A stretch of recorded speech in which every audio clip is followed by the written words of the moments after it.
రాజా ready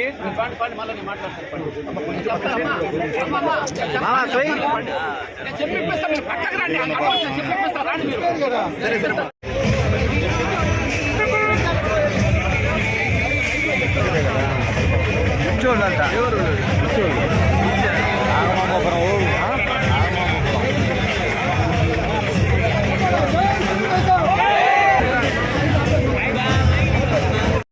చేతులు పెట్టబాకండి అన్న ఒక్క నిమిషం.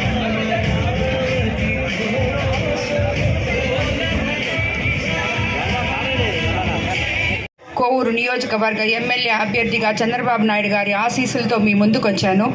అదేవిధంగా ఎంపీగా వేమిరెడ్డి ప్రభాకర్ రెడ్డి గారు కూడా నెల్లూరు జిల్లా నుంచి పోటీ చేస్తున్నారు.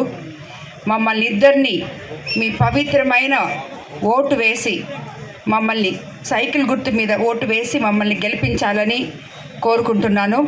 అదేవిధంగా మీ అందరికీ తెలుసు, మనకి చంద్రబాబు నాయుడు గారి ప్రభుత్వంలోనే గ్రామ అభివృద్ధి ఉంటుంది అని చెప్పి, కాబట్టి మనం తెలుగుదేశం పార్టీని తిరిగి తెచ్చుకోవాలి, ఆయన్ని ముఖ్యమంత్రిగా చూసుకోవాలి. అప్పుడే గ్రామాలు పట్టణాలు అవుతాయని నేను భావిస్తున్నాను.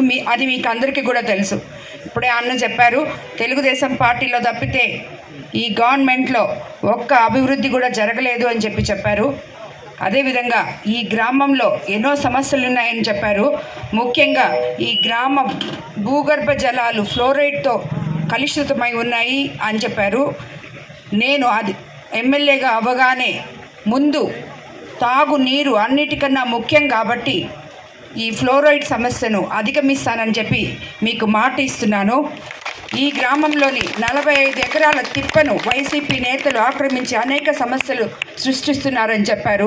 దాన్ని కూడా మనం పరిష్కారం చేసుకుందాము. ఈ నియోజకవర్గంలో టీడీపీ పార్టీ అనుచరుల రేషన్ కార్డులు రద్దు చేసి ప్రభుత్వ పథకాలు రాకుండా వాళ్ళని ఇబ్బంది పెడుతున్నారు. ఇది ఈ గ్రామంలోనే కాదు, నేను చూసిన ప్రతి గ్రామంలో ఇలాగే ఉంది.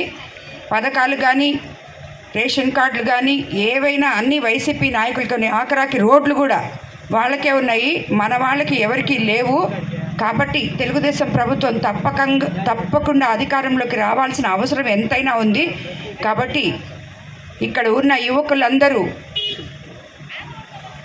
భవిష్యత్తును, మీరే మా భవిష్యత్తు, ఆ భవిష్యత్తును మీ భుజాలు మీద వేసుకొని మీ పెద్దవాళ్ళకి సర్ది చెప్పి మీరందరూ మనం ఏది చేస్తే మీకందరికీ ఉద్యోగాలకు వస్తాయో, ఏ ప్రభుత్వంలో అయితే మీరందరూ ఆనందంగా ఉండగలరో, ఏ ప్రభుత్వంలో అయితే గ్రామం అభివృద్ధి చెందగలదో, ఇవన్నీ మనల్ని సోంబేర్లను చేసేసి మనకేదో ఇచ్చేసి పథకాల ద్వారా మన ఊర్లు మాత్రం అవి 2 రోజుల్లో అయిపోతాయి.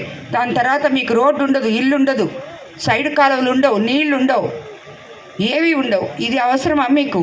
కాబట్టి యువకులారా అందరూ ఆలోచించండి.